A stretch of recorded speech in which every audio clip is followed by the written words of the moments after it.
ಕೃಷಿ ಹೊಂಡಕ್ಕೆ ಜಾರಿ ಬಿದ್ದ ಇಬ್ಬರು ಮಕ್ಕಳ ದಾರುಣ ಸಾವು. ಕೃಷಿ ಹೊಂಡದಲ್ಲಿ ಕಾಲು ಜಾರಿ ಬಿದ್ದು ಇಬ್ಬರು ಬಾಲಕಿಯರು ದುರ್ಮರಣಕ್ಕೀಡಾದ ಘಟನೆ.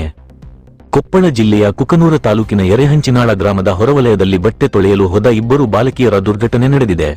ಗದಗ ಜಿಲ್ಲೆಯ ತಿಮ್ಮಾಪುರ ಮೂಲದ ಲಕ್ಷ್ಮವ್ವ ಹರಣಿಶಿಕಾರಿ 15 ಹಾಗೂ ಮುತ್ತವ್ವ ಹರಣಿಶಿಕಾರಿ 8 ವರ್ಷದ ಮೃತಪಟ್ಟ ದುರ್ದೈವಿಗಳು ಬಟ್ಟೆ ತೊಳೆಯಲು ಹೋದಾಗ ಆಕಸ್ಮಿಕವಾಗಿ ಕಾಲು ಜಾರಿ ಬಿದ್ದಿದ್ದರಿಂದ ಈ ದುರಂತ ಸಂಭವಿಸಿದೆ.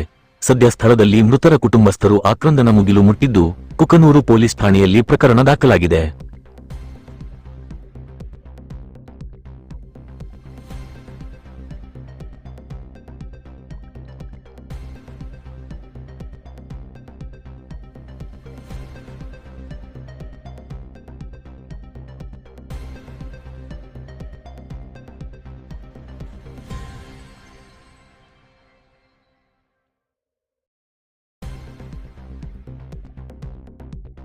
ಮುಂಗನ ತೆಗೆ ಮುಂಗನ